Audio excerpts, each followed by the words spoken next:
Jonathan, in 3 months, I'm about to quit the corporate world after 7 years of working so I can manage my own business. I have saved enough capital, I think, but I don't have any idea yet on what to do. Ooh, that's a red flag, Isabella, research analyst from Hong Kong. I thought of entering food business, which is easy in today's pandemic world. A lot of people are now online, or becoming a distributor of phones and gadgets. Also good. I came from the telco industry, very good margins in that industry. Any tip as an entrepreneur yourself? So obviously, Isabella, it seems like Isabella has made up her mind. She does want to become an entrepreneur, and that's a good thing, right? We choose our own paths. The question now is she quitting at the right time? And is she prepared to quit now in the middle of the pandemic, right? So, and I want to throw the same question to our participants. In the past 12 months, I have thought of setting up my own side business given the opportunities or uncertainties caused by the pandemic. Could you please type letter A, yes, it has crossed my mind, or letter B, no, John, I am not the entrepreneurial type yet, and I prefer the stability that's being offered by a corporation or by an organization, right? Could you please type? Obviously, this doesn't apply to me because I've left the corporate world for a few years, almost a decade now. So I'm seeing a lot of letter A in the chat box. I won't be surprised. You know, this pandemic has really created a lot of new entrepreneurs, new businesses as well. Okay, when a lot of us are looking for side hustles, or a lot of us have been unemployed, and so we have to look for ways of earning and making a living. Here are a few tips I'd like to share. So this is feedback, because this is feedback that you need to tell to your manager if ever you're quitting. This is feedback that you need to tell to your relatives and loved ones. Please take note. You need to explain this life critical decisions to the people who are going to be affected about it. Can I get an exclamation mark if you can relate to that? If you have a husband or wife and you have a kid, you don't just make this decision on your own. You need to share the logic, the rationale to the people who are going to be affected about it. If you're quitting your job, likely your manager is going to be asking about it. And if your answer is because I want to have my own business, be prepared that she is going to ask more questions about it. Not that she has control about it, but obviously it's her way of wanting to make you stay in the company, right? So how do you share those things, right? So here are a few tips. So again, let's look back. What do we know? This person's leaving in 7 years. She is going to leave in 3 months. So there is still time. And that means for people in the company, there is also time for her to stay. Change her mind and convince her that she is not ready yet.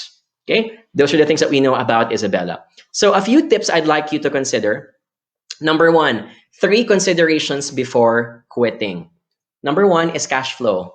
So when I say cash flow, if you have a family or if you are a breadwinner, you might want to have a heart-to-heart discussion with your loved ones and say, if I am going to leave my job and I, unfortunately, do not become successful in my business, what is your safety net that you can remain to be unemployed for a few months until you go back to the corporate world again? Because here's what happens. When you fail in your business, you don't set up another business after that. That's not the usual route. The route is you go back again to the corporate world because you want to accumulate money again that you may have lost significantly, right?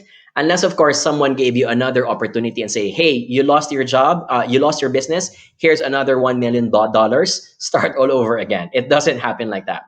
So here is when I would strongly ask you, talk to your loved ones and say, this is a life-changing decision. Are you with me? And are you going to be supportive of whatever happens? This might also mean pooling your resources with your loved one. Here's how much I have in the bank. How much do you have with your bank? What are the other expenses that are major that need to happen this year? If you're a breadwinner or if you're a family, if you're a parent, and you know that the tuition fees of your kids are about to happen in the next few months, then it may not be the right time to just simply quit and venture into a new business and use your capital just for that. Okay? That endangers the expenses of the household. So the first one. Number 2 is entrepreneurial skills.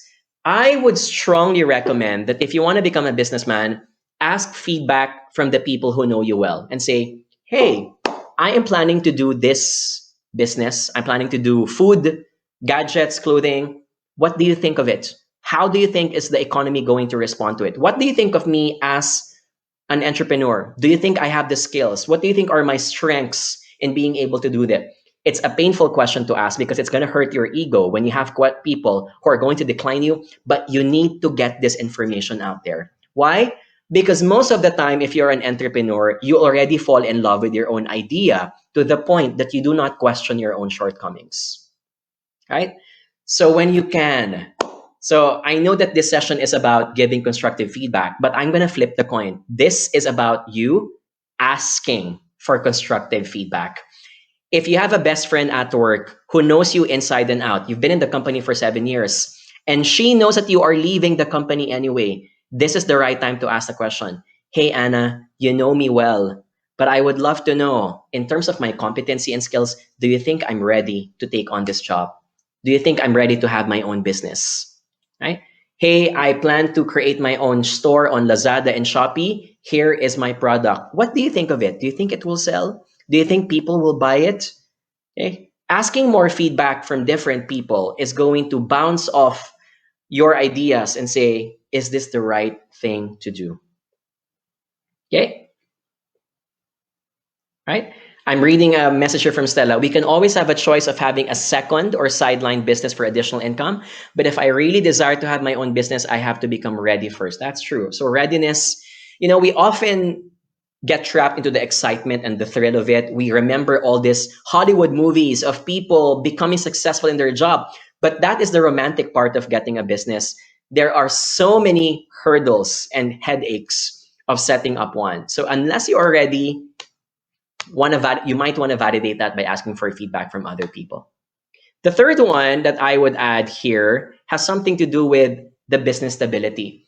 Business stability means if you are still experimenting with this new business, I would recommend, and this is where my next tip comes in, that you juggle both items first.